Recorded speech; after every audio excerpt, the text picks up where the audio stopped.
예수를 알아갑시다, 이런 제목으로 함께 하나님 말씀을 나누도록 하겠습니다. 제가 일본에 있을 때 일본어 학원에 잠시 다녔었습니다. 그때 이런 단어가 제 귀에서 굉장히 오래 남았고요. 또 제가 이 단어를 굉장히 좋아하게 됐는데, 이게 뭐냐면 조즈라는 거죠. 조즈. 예, 조즈가 뭐냐면 능숙함, 능숙함. 발음이 좀 이상한가? 우리 일본에서 온 친구들이 웃는데요. 저의 최선입니다, 이게. 예, 그래서 능숙함입니다. 저는 이 단어를 참 좋아합니다. 왜 제가 이 단어를 좋아하냐면, 이미 제가 성경에서 이 단어를 알고 있기 때문에 그렇습니다. 시편 78편 72절에 보면, 이에 그가 그들을 자기 마음의 완전함으로 기르고 그의 손에 능숙함으로 그들을 지도하였도다, 이런 말씀이 있어요. 여러분, 이것은, 이 능숙함이라고 하는 것은 뭐냐면 다윗의 트레이드 마크입니다. 다윗은 정말 능숙한 사람이었습니다. 네, 다윗은 여러분, 오늘 제가 읽었던 시편 78편 72절에 있는 이 말씀은 이런 말씀입니다. 하나님이 다윗을 왕으로 세울 때 그가 나이가 들고, 그리고 이렇게 몸이 이렇게 크고, 또 지혜가 있고, 그리고 모든 사람들이 정말 이 사람을 추앙해서 왕이 될 만한 그런 자격이 있을 때 그를 왕으로 세운 게 아니라는 거예요. 언제 하나님이 왕으로 세우냐? 양의 우리 가운데 있습니다. 그 어린아이, 아무것도 모르고 아버지 말씀에 순종해서 이렇게 양을 치고 있을 때, 양의 꽁무니를 따라다니며 똥을 치우고, 또 양을 돌보고, 또 곰과 사자의 공격에 대해서 그 양을 사랑하고 지키고, 이렇게 별밤과 달빛 밑에서 하나님을 찬양하고, 이렇게 외로운 시간에 있을 때, 그때 하나님이 그를, 양의 우리 가운데서 그를 뽑으셨다. 그게 바로 71절에 있는 말씀이고요. 그런데 이 다윗은 그 가운데서 하나님께 부름을 받았는데, 그가 부름을 받고 하나님 앞에서 정말 해보니까 하나님이 평가하실 때 내가 너무 잘했다. 왜? 그는 정말 준비된 자예요. 그는 너무 능숙하게 그 일을 잘합니다. 하나님이 그렇게 평가하고 있다. 그래서 여러분, 우리 후대들이 이제 이 여름에 참 하고 싶은 것도 많고, 놀러 가고 싶은 마음도 있고, 그런데 시간을 내서 이렇게 기도원에 가서 은혜 받고 오늘 이렇게 멋있게 간증하지 않았습니까? 하나님은 이 모든 과정 속에 우리 후대들을 다윗처럼 미래의 왕으로, 또는 정말 곳곳에서 하나님 앞에 참으로 쓰임받을 수 있는 그러한 귀한 제목들로 하나님 미리 다 세우신 줄로 믿습니다. 그때 세웠을 때 우리 후대들이 정말 하나님의 기대만큼 그렇게 할 수 있는 이 다윗처럼, 야, 정말 내가 저를 뽑아보니까 정말 능숙한 사람이구나, 정말 내 일을 잘한다, 이런 사람이 되기를 원한다는 것이죠. 정말 다윗은요, 너무 참 잘했어요. 여러분, 골리앗을 넘어뜨렸습니다. 그죠? 3미터가 되는 엄청난 거인인 골리앗을 이런 돌팔매질 하나 가지고 넘어뜨렸어요. 그것은 하루아침에 그런 기술이 생긴 게 아니에요.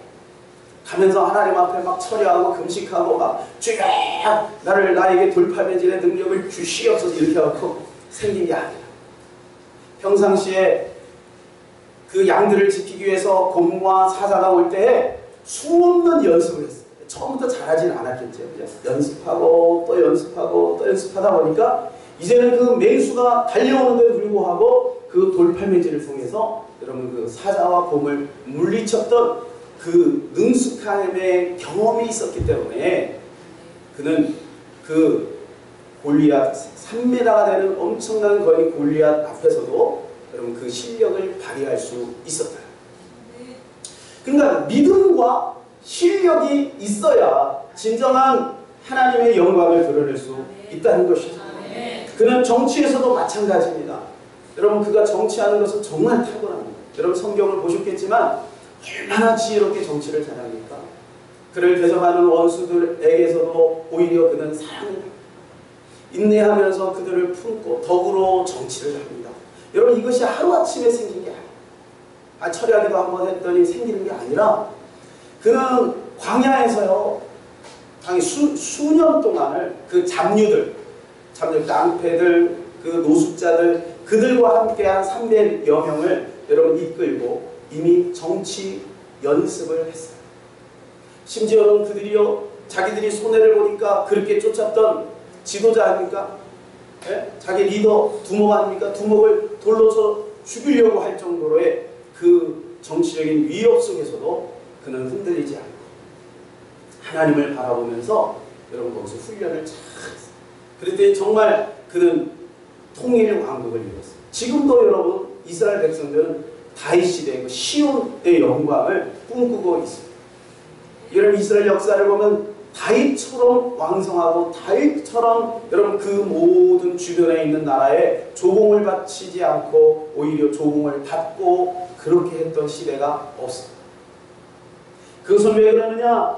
바로 다윗이 믿음이 있었고 또한 능숙함이 있었기 때문에 그렇다.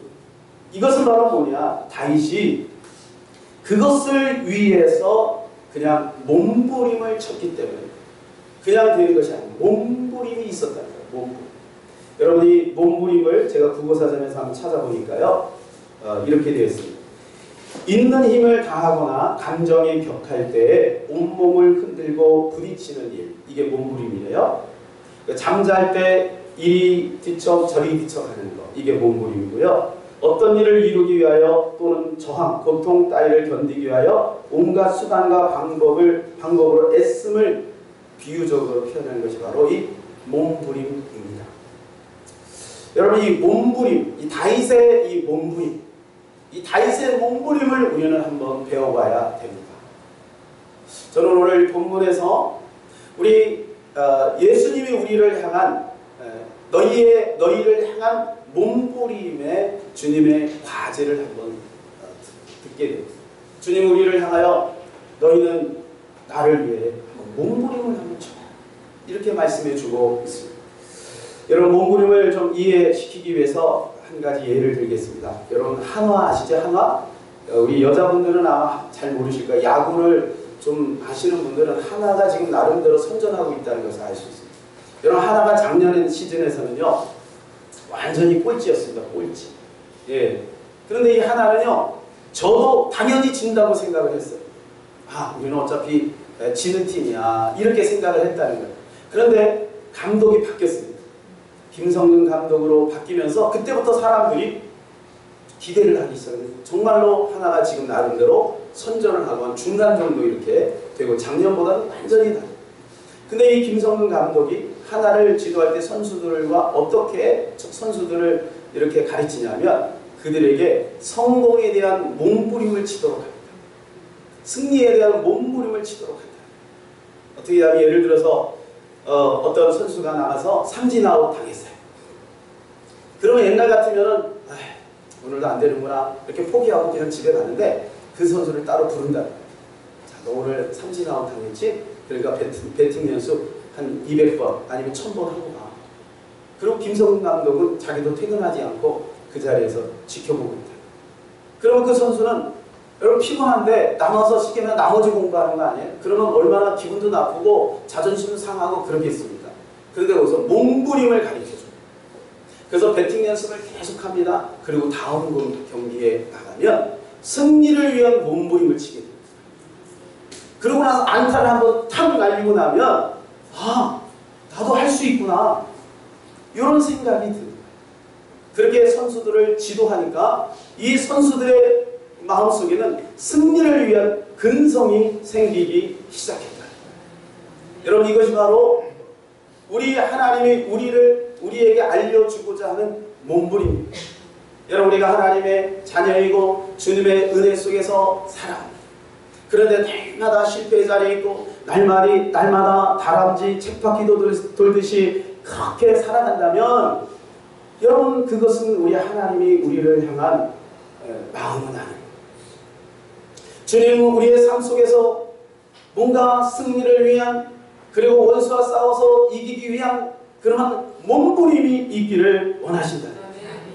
그 몸부림은 어디서부터 출발하느냐? 예수님을 알아가는 몸부림에서 시작한다. 그래서 오늘 2절, 3절, 8절에는 그 부분을 말씀해 주고 있는데요. 우리 한번 읽어볼까요? 2절 한번 읽겠습니다. 하나님과 우리 주 예수를 알므로 은혜와 평강이 너희에게 더욱 많으시리라. 여기 보면 우리 주 예수를 알므로 그랬어요. 알므로. 자, 3절 읽어볼까요? 3절에도 나와 있습니다. 같이. 그의 신기한 은혜로 생명과 경건의 세상 모든 것을 우리에게 주셨으니 이는 자의 영광과 더불어서 우리를 부르신 이를 알므로 말미암아. 주님을 알아가는 거예요. 주님을 배워가는 거예요. 그 무엇으로 배워가느냐? 몸으로 배워가요. 주님은 그것을 원하시는 거예요. 자, 8절에도 나와 있습니다. 같이 한번 읽겠습니다. 이런 것이 너희에게 있어 흡족한즉 너희로 우리 주 예수 그리스도를 알기에 게으르지 않고 열매 얻은 자가 되지 않게 하겠노라. 여기 보면 또 알기에라고 되어 있습니다. 여러분, 우리가 예수님을 알기 위해 몸부림치고 있나요? 여기서 안다라고 하는 것은 뭐냐면 신약에서는 이제 헬라어로 되어 있는데 이것을 그노시스라고 합니다. 이 그노시스라고 하는 것은 지식적인 아는 것을 지식적으로. 근데 여기서 안다라고 하는 것은 거기 한 단어가 붙어 있어요. 이건 에피그노시스로 되어 있어요. 에피그노시스라고 하는 것은 뭐냐면 몸으로 아는 것입니다. 여러분, 운전을 배웁니다. 운전을 배웁니다. 그래서 1호를 통과를 했습니다. 그리고 이제 압니다. 이렇게 할 때는 드라이브 놓고, 그리고 후진할 때는 아래다 놓고 이렇게 하는 것을 알아요. 근데 여러분, 그 사람이 앉으면 바로 운전이 됩니까? 아니에요. 몸으로 경험해야 돼요. 그래서 여기 안다라고 하는 것은 신약에서는, 구약에서는 뭐라고 되어 있냐면 히브리어로는 야다라고 되어 있어요. 이 야다라고 하는 것은 뭐냐면 경험을 통해서 안다. 경험. 자, 이런 것입니다. 자, 제가 미스김을 압니다. 미스김 같은 회사를 다니거든요. 미스김 뭐 아침마다 보면 정갈하게 옷을 차려입고 예쁘게 화장하고, 그리고 얼마나 상냥하고, 또 일도 너무너무 잘하고, 성격도 나긋나긋하고, 애교도 있고 너무너무 좋아요. 그런데 그 미스김하고 결혼을 했어요. 결혼을 해보고 보니까 직장에서 내가 알았던 그녀가 아닌 거예요. 화장을 지우니까 영 엉뚱한 사람이고, 집에서 생활하는 거 보니까 성격도 내가 알던 그런 성격이 아니에요. 여러분이 야단하고 하는 것은 바로 그것입니다. 결혼을 통해서, 결혼을 통해서. 이건 남자도 마찬가지죠.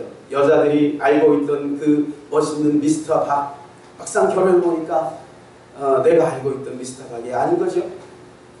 결혼을 해보면 마찬가지로 우리 예수 그리스도를 안다라고 하는 것도 그러한 의미가 있습니다. 단순한 지식이 아니라 이것은 몸으로 체득해서 아는 것을 뜻하고 있습니다.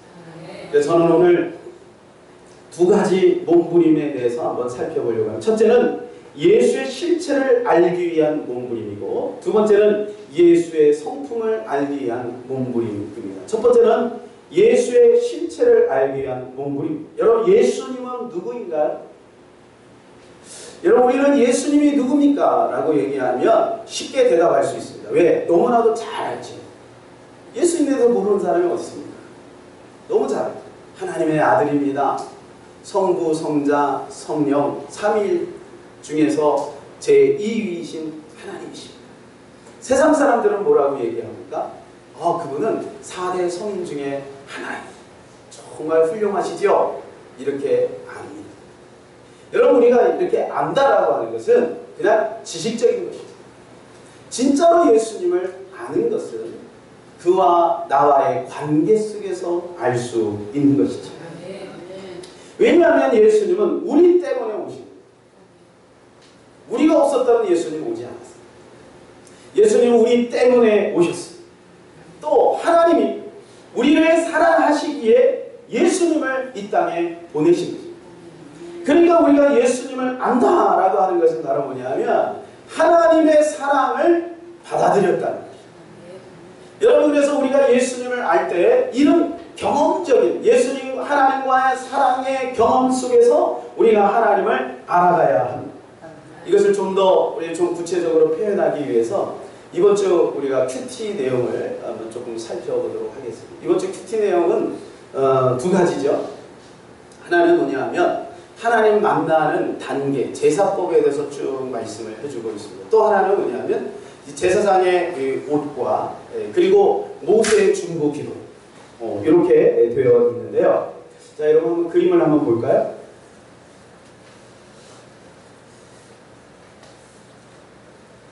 첫 번째는 이 성막의 구조입니다. 멀리서 여러분 잘 안 보일 수 있습니다만 하나님이 성막에 대해서 출애굽기에 보면 상세하게 말씀을 하십니다. 성막을 이 테두리는 이렇게 하고 치수는 이렇게 하고 종류는 이러한 것들로 만들고 그리고 위치는 이렇게 해라 이렇게 되어 있습니다. 그래서 요거는 한 300평 조금 넘게 360평 정도 되는 그러한 사이즈입니다. 이 정도 사이즈로 되어 있고 그리고 여기가 이제 입구죠. 입구로 이제 착 들어가면은 뭐가 있습니까? 번제단이 있지. 그리고 물두멍이 있지. 그죠? 예. 순서 따라 잘 따라오고 계신가요? 예, 물두멍. 큐티 하신 분들은 다 아실 거예요. 그죠? 그리고 오른쪽에는 뭐가 있어요? 떡상이 있어요. 이게 뭐냐면 지성소 안에 들어갔을 때 지성소 안에 문을 열고 탁 들어가면 지성소라고 하는 것은 저 덮여져 있는 텐트를 말하는 것입니다. 그 텐트 안에 들어가면 오른쪽에 바로 떡상이 있어요. 왼쪽에 뭐가 있어요? 예? 예, 금장이 있습니다. 금촛대가 이 왼쪽에 있습니다. 그리고 바로 앞에 지성소가 딱 보이는데 지성소 바로 입구에 문 입구에 뭐가 있냐면 분향단이 있습니다. 그리고 그걸 딱 문 열고 들어가면 거기에 법궤가 있죠. 이런 구조로 이렇게 되어 있습니다. 그런데 여러분 이것을 하나님께서 치수와 재료와 그리고 이것을 만드는 기술자까지 하나님이 다 세우십니다. 그리고 모세에게 뭐라고 말씀하냐면 내가 너에게 명한 대로 그대로 하라. 그런데 모세는 그 말씀대로 그대로 그 말씀대로 했다는 거예요. 여러분 이렇게 딱 보니까 그 다음에 제사장 옷을 한번 볼까요? 이 제사장 옷도요 그냥 이렇게 아무렇게나 입고 가는 것이 아니라 제사 지낼 때 이렇게 반드시 입고 가라. 이렇게 입고 가지 않으면 죽어요. 이렇게 입고 가요. 그래서 안쪽부터 보면 맨 안쪽에 속옷이 있죠. 하얀 모시로 되어 있는 속옷이 있고요. 그 다음에 이제 그 바로 밖에 뭐가 있냐면 파란 옷으로 겉옷이 이렇게 있습니다. 그리고 그 위에 앞치마 같은 것이 에봇입니다. 에봇이고요. 그리고 가슴에 뭐가 아니면 이게 보석으로 이렇게 세 줄, 네 줄로 이렇게 보석으로 되어 있어요. 3, 40이 그래서 12개죠. 12개는 거기 이스라엘 백성들 그 12지파의 이름이 거기에 다 있어요. 그리고 그 안에는 뭐가 있냐면 우림과 둠밈으로 되어 있어서 이것을 하나님이 재판할 때 사용하시는 것입니다. 그 다음에 그 위에 모자가 있죠. 관이 있죠. 관. 그리고 이마에는 금으로 이렇게 되어 있는 이게 천으로 띠가 이렇게 있습니다. 거기에는 여호와께 성결 이렇게 되어 있어요. 이렇게 입고 가라는 거예요. 그리고 가장 중요한 것은 뭐냐면 모든 그 성막에 있는 기구마다 어떻게 하냐면 피를 뿌리라는 거예요. 제사장에게는요 오른손 엄지 그다음 오른발 엄지 그리고 그 옷 여러분 이 옷이 돈으로 따지면 어마어마합니다. 이 가슴에 다 금이거든요. 아니 보석이거든요. 근데 여기다가 피를 뿌린다. 제가 여러분 주일날 딱 나왔는데 여러분 예쁘게 탁 차릴 거야 했는데 저기서 탁 들어오는 사람마다 피를 이렇게 뿌린다고 생각해요. 그러면 여러분들이 얼마나 저한테 그러면 험상궂게 대들겠습니까? 목사님 뭐 하시는 겁니까? 일주일 동안 뭐 하셨습니까? 더 힘드셨습니까? 아마 그러면서 저한테 아마 상당히 좀 언짢은 표정을 보이십니다. 여러분 제사장이 이 옷에 피를 뿌립니다. 그 성막 기구에도 다 피를 뿌립니다. 이게 뭐예요? 예수의 피를 뿌립니다. 여러분 우리가 이렇게 주님 앞에 나올 때마다 여러분의 가슴에 예수의 피가 있어야 될 줄로 믿습니다. 우리 겉모양이 예쁘고 찬송을 잘하고 저렇게 멋있게 저처럼 이렇게 멋있게 이렇게 넥타이까지 하고 예배 인도를 해도 제 가슴에 예수의 피가 없으면 안 된다. 예수의 피가 있어야 그 예배를 주님이 기쁘게 받으신다. 여러분, 저는 이 말씀을 통해서 이런 생각을 해봤어요. 내가 만약에 구약에 태어났다면 이 제사장처럼 이 더운데도 날마다 이런 옷을 입고 이렇게 제사를 지내야 되는데, 아우 불편하다, 복잡하다. 여러분, 복잡하지 않나요? 얼마나 복잡해요, 그죠? 복잡해요. 이런 복잡한 단계들을 여러분 하루아침에 주님이 싹 정리하셨습니다. 그것이 바로 예수님의 십자가예요. 그래서 우리는 예수 그리스도의 십자가만 바라보면, 예수님만 바라보면 예수님을 통해서 하나님을 만날 수 있습니다. 예수님을 통해서 예수님의 보혈을 의지해서 하나님께 나가면 하나님의 진노에서 벗어날 수 있습니다. 여러분, 이런 복잡한 절차를 제대로 하지 않으면, 심지어는 물두멍에서 손을 닦지 않으면 제사장이 그 자리에 죽었습니다. 성경이 그대로 되어 있습니다. 근데 우리는 죽지 않잖아요. 예수님의 공로를 의지하여 주님 앞에 나왔기 때문에 그런 것입니다. 그렇다면 우리는 이렇게 생각할 거예요. 아, 그렇다. 예수님 때문에 모든 것은 다 생략된 거야. 우리가 이렇게 생각할 수 있습니다. 맞습니까? 아닙니다. 그 안에는 예수님의 사랑으로 말미암아 이 모든 단계가 압축되었을 뿐입니다. 여러분, 파일을 보낼 때 압축 파일을 보냅니다. 그죠? 압축 파일을 보내야 이게 딱 압축이 돼서 빨리 이메일로 이렇게 넘어가거든요. 예, 이거 이메일을 안 보내신 분은 이게 무슨 의미인지 잘 모르시겠는데, 그런 게 있습니다. 근데 이 압축 파일 이렇게 딱 압축이 되었어요. 근데 이 압축을 이제 파일을 열어요. 그러면 그 안에 있는 모든 내용들이 다 되살아나요. 자, 요게 이해가 안 되면 이것입니다. 사과의 씨 안에는, 사과 씨가 얼마나 작습니까? 근데 이 사과의 씨 안에는 사과의 뿌리도 있고 나무도 있고 열매도 있고, 씨 안에 바로 예수 그리스도의 사랑 안에 이 복잡한 과정들이 다 압축되어 있다. 그래서 우리는 예수님의 사랑을 느껴야 하는 것입니다. 그 말은 무엇이냐? 압축되어 있지만 그 정신만은 잊지 말아요. 정신. 이 복잡한 단계들을 우리가 다 생략한 것처럼 보이지만 그 정신만은 잊지 말아요. 그게 뭘까요? 오늘 아침에 8시 40분부터 붕짝붕짝 하세요. 우리 후대들이 이제 찬양 준비를 한 거예요. 오늘 여러분 악보 없이 하잖아요. 이게 그냥 되는 게 아니에요. 우리 후대들이 와서 연습을 했기 때문에 가능한 거예요. 여러분, 우리 청년들이 여러분 다 돌아가고 나서 찬양 페스티벌을 위해서 저녁 늦게까지, 어떨 때는 막 8시, 9시까지 준비해요. 지난주에 7시까지 준비해요. 열심히 이렇게 준비해요. 여러분, 교회 나올 때 멀리서 이렇게 차 타고 옵니다. 또 어떤 분들은요, 어제부터, 그제부터 무슨 청소하고요, 교회 청소합니다. 교회 청소하고, 또 음식을 준비하고요. 예. 이게 바로 다 뭐냐? 예수님의 정신으로 예배하는 거예요. 그때부터 이미 예배는 시작이 된 거예요. 그러니까 생략이 아닌 거예요. 그래서 여러분, 그러한 기회가 있으면 여러분도 열심히 동참하세요. 동참하세요. 그것이 바로 예수님의 정신으로 살아가는 거예요. 아, 그냥 하나님의 은혜니까 모든 게 다 좋은 게 좋은 걸 누군가는 다 하겠지. 이것은 하나님의 은혜가 아니에요. 주님이 단지 압축을 시켰다는 거예요. 그래서 우리가 할 수 있는 것들은 해야 할 줄 아는 그런 것이 참다운 믿음이라는 것이죠. 또 한 가지는 모세의 중보기도입니다. 모세가 시내산에서 하나님하고 독대하지 않습니까? 그죠?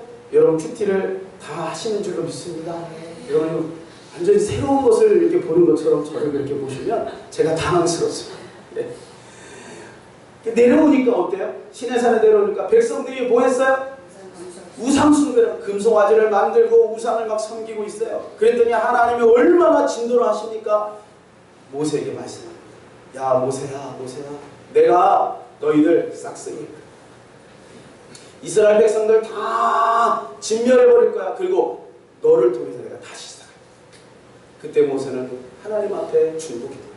하나님, 안 됩니다. 하나님, 그렇게 하시면 안 됩니다. 하나님, 약속 있지 않습니까?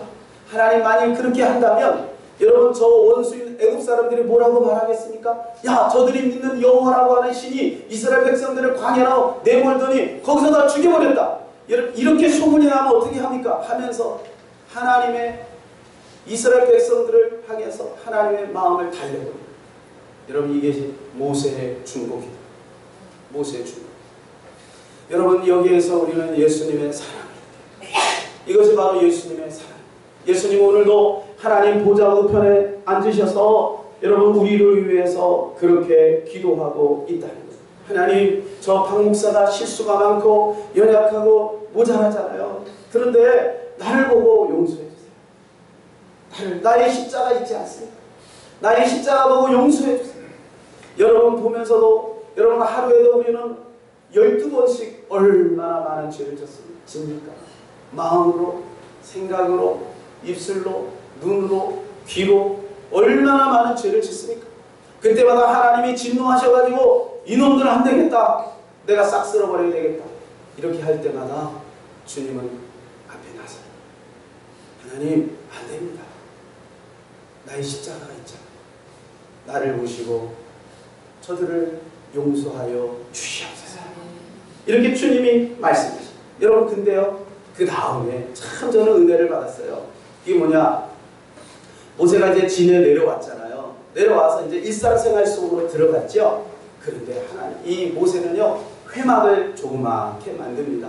회막을.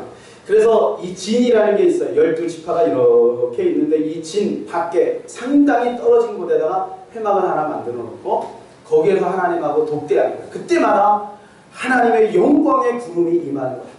백성들은 그것을 멀리서 내다보고, 참 이것도 감사한 거예요. 여러분 생각해 보세요. 그 회막이 만약에 도심 한가운데 있으면요 보는 사람은 봤을 거예요. 그런데요 멀리 떨어져 있으니까 모든 백성들이 그 광경을 다 보게 돼요. 문제가 있는 사람들은 모세에게 찾아옵니다. 그래서 하나님과 만나고 있을 때 모세에게 부탁합니다. 저에게 이런 문제가 있습니다. 이것을 어떻게 해결하면 좋을까요? 라고 하면 모세가 그 부분에 대해서 하나님께 음성을 듣고 백성들의 문제를 해결해 줍니다. 여러분 이것이 바로 하나님의 은혜입니다. 우리 생활 속에서 우리는 예수 그리스도를 통해서 하나님을 만날 수 있는 길이 열려 있다는 거예요. 우리는 예수님을 통해서만 주님을 만날 수 있다는 거예요. 절대 우리는 우리 스스로 하나님을 스스로 만날 수가 없습니다. 이것이 바로 예수님을 알아야 되는 필요성입니다. 두 번째는 예수의 성품을 알기 위한 몸부림을 쳐야 한다는 것입니다. 여러분 오늘 본문에 보게 되면 베드로는 이것을 강조하고 있습니다. 4절에 보면 그가 뭐라고 말해주고 있냐면, 우리 4절 같이 한번 읽어볼까요? 시작! 이로써 그 보배롭고 지극히 큰 약속을 우리에게 주사 이 약속으로 말미암아 너희가 정욕 때문에 세상에서 썩어질 것을 피하여 신성한 성품에 참여하는 자가 되게 하려 하셨느니라. 여러분 예수 그리스도를 알므로 말미암아 주님은 이 신의 성품에 참여하기를 원하신다는 거예요. 여러분 사실은 이 베드로가 이 신의 성품을 논할 만한 사람이 아니죠. 여러분 베드로는 얼마나 성품이 여러분이 좌충우돌하고 성격이 급하고 그런 사람입니다. 예수님이 십자가에 순환하시지, 나 이제 앞으로 십자가에 죽을 것이다 라고 했더니 베드로는 막 장담하고 큰 소리를 칩니다. 무슨 말입니까? 절대로 다 버릴지라도 나는 예수님을 버리지 않겠습니다 라고 큰 소리 쳤던 사람. 그런데 예수님을 3번이나 부인합니다. 그리고 예수님이 십자가 그 겟세마네 동산에 잡힐 때 여러분 그냥 화가 확 나가지고 칼을 쑥 빼가지고 그 말고얘기를 탁 자르는, 여러분 얼마나 성격이 이게 좌충우돌하고 성격이 급한 사람입니까? 그런데 이 베드로가 지금 우리들에게 고민합니다.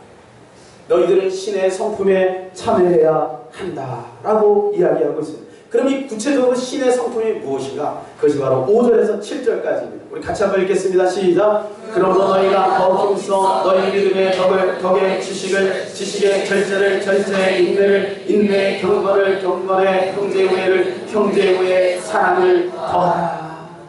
여러분 지금 이 짧은 시간에 이 8가지 신의 성품에 대해서 다 일일이 여러분에게 설명할 수는 없어요. 그러나 여러분이 기본적으로 이 타이틀만 들어도 아 이게 뭐구나 라는 것을 충분히 알 수가 있습니다. 여러분 이 시간에 우리가 포커스를 맞춰야 될 부분은 뭐냐, 이것을 아는 것으로 끝나는 것이 아니라 그것이 우리의 몸속에 체득이 되었는가 몸으로 익혀야 된다.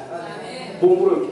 정리해 보면 이렇습니다. 이것은 바로 예수님의 성품의 DNA. 따라서 봅시다. 예수님의 성품 DNA. 여러분 삼성하면 뭐가 생각이 납니까? 네? 삼성하면 뭐가 생각이 납니까? 반도체, 그죠? IT, 또 스마트폰 이렇게 생각나죠? LG하면 뭐가 생각이 나요? 가전제품, 뭐 냉장고, 그죠? 예, 그런 거 생각나죠?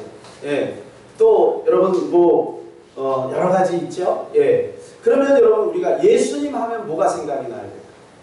이 예수님 하면 예수님의 이것이 생각이 나요.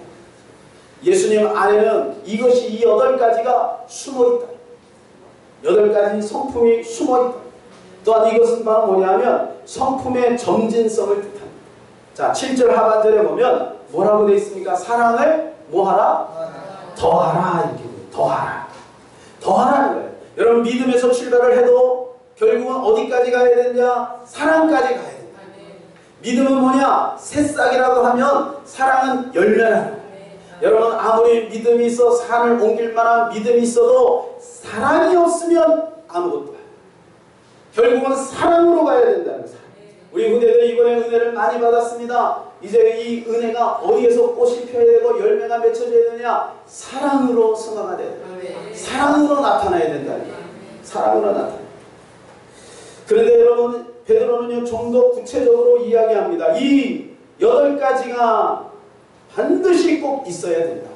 그러면서 9절에 8절에 이렇게 8절 우리 같이 한번 읽겠습니다. 시작. 이런 것이 너희에게 있어 흡족한즉 너희로 우리 주 예수 그리스도 알게 배우지 않고 열매 없는 자가 되지 않게 하려니와. 이것이 있어야 열매를 맺을 수 있다는 거예요. 9절 한번 읽읍시다. 시작. 이런 것이 없는 자는 매기나 멀리 보지 못하고 그의 액체가 깨끗하게 된 것을 잊었느니라. 여러분 이 말은 무슨 말이냐? 이 8가지가 없으면 소경이요 근시 아니다.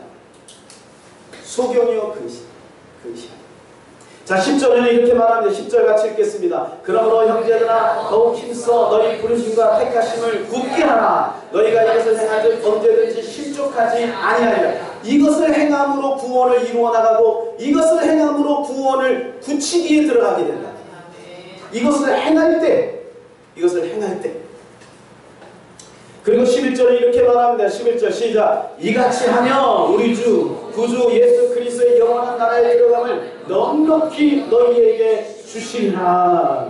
할렐루야. 여러분 이것을 행함으로 우리는 천국에 넉넉히 들어가게 된다는 거예요.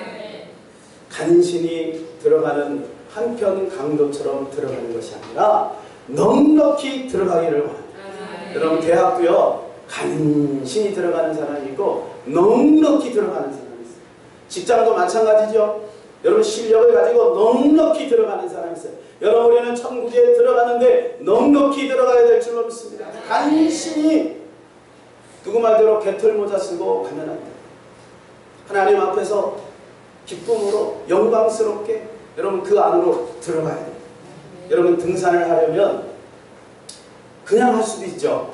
뭐 그냥 평상시 입었던 급하면 그렇게 할 수 있어요. 그러나 등산 장비를 갖추고, 그죠? 등산 장갑, 등산 신발, 그죠? 등산의 여러 가지 장비들을 갖추고 등산하면 등산이 좀 더 재밌고 그리고 원활하게 할 수 있어요.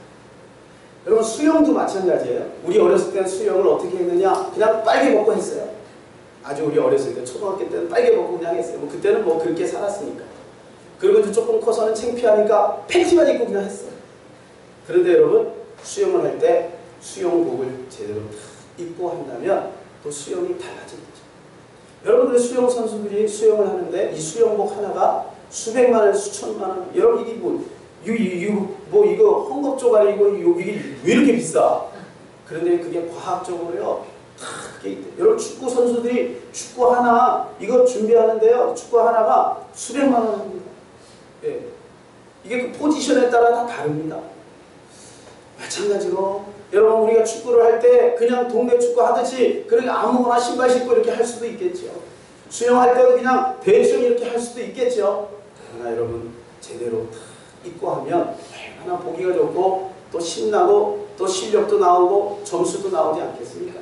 여러분 우리가 하나님 앞에 이 천국에 들어가는데도 이렇게 들어가기를 바랍니다. 넉넉하게 준비되어서 넉넉하게 들어가는 우리 모든 성도들이 되기를 바랍니다. 여기 우리 부모님들이 계십니다. 우리 부모님들이 우리 자녀들을 바라볼 때 언제 기쁩니까? 우리 자녀들이 우리 부모님을 너무 기대고 사랑해서 힘들고 어려울 때는 아빠 도와주세요, 아빠 이렇게 하고 애교 부릴 때도 참 좋아요. 그러나 이 아이가 이제 청년이 됐는데도 계속 그런 모습만 가지고 있다면 여러분 얼마나 부모님 입장에서 마음이 힘들겠습니까? 이제는 청년이 됐다면 이 아이가 스스로 할 줄 알아요. 스스로 자기가 앞가림도 하고 직장생활도 하고 공부도 알아서 좀 하고 때로는 부모님의 기념일에 맞춰갖고 선물도 이렇게 준비할 줄 알고 여러분 그런 모습이 있어야 되지 않겠어요? 우리가 하나님 앞에 나가는데 매일같이 음성만 부르고 하나님 도와주세요, 도와주세요 이렇게만 하는 것보다는 이제는 주님이 정말 원하시는 것이 무엇인지를 알아서 그 일들을 해나갈 줄 아는 성숙한 믿음의 소유자들이 되었으면 좋겠습니다. 이제 말씀을 맺겠습니다. 우리 주님은 우리에게 주님을 알기를 원하십니다. 여러분 우리가 주님을 아는데 지식으로 아는 것이 아니에요. 정말로 우리의 몸으로 알기를 원합니다. 우리의 몸. 그래서 힘들고 어려울 때마다 세상에 기웃기웃하지 않고 여러분 오늘 이 성막과 모세의 중보기도를 통한 주님의 사랑을 우리가 느끼는 것처럼 우리가 그렇게 주님 앞에 믿음으로 나아가기를 원합니다. 그리고 그것을 끝나는 것이 아니라 우리의 신의 성품 8가지가 우리 안에서 몸에서 나오고 삶 속에서 표현되어지기를 바랍니다. 그래서 하나님 보실 때 성숙한 그리스도인들이 되기를 예수님의 이름으로 축원합니다. 우리 말씀을 생각하면서 이 시간에 우리 같이 한번 기도하기를 원합니다. 하나님, 내가 몸으로 주님을 알아가기를 소원합니다. 우리 다 같이 한번 기도합시다. 하나님 아버지 감사합니다. 우리의 몸으로